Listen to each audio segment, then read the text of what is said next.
Upravo zbog ovih loših posledica više se i plaća noćni rad. Po zakonu naknada treba da bude najmanje 26% osnovice. U kojim slučajevima može da bude i manja? Tako je. Zakon je propisao kao minimum da to bude 26% od osnovice. Međutim, kolektivnim ugovorom, ugovorom o radu, opštim aktom bilo kog poslodavca, ta naknada može da bude i dosta veća i često i kod nekih javnih preduzeća, ali uglavnom kod kojih postoje kolektivni ugovori, te naknade i jesu veće.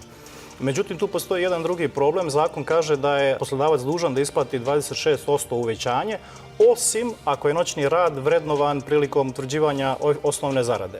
To u praksi znači da ako poslodavac svojim opštim aktom ili ugovorom o radu predvidi da u taj iznos osnovne zarade je uračunat noćni rad, to je način da se, da kažem, izigra i obesmisli ta odredba o minimalnih 26%, što su, nažalost, i sudovi negde kroz svoju šarenoliku sudsku praksu takođe ustanovili kao pravilo.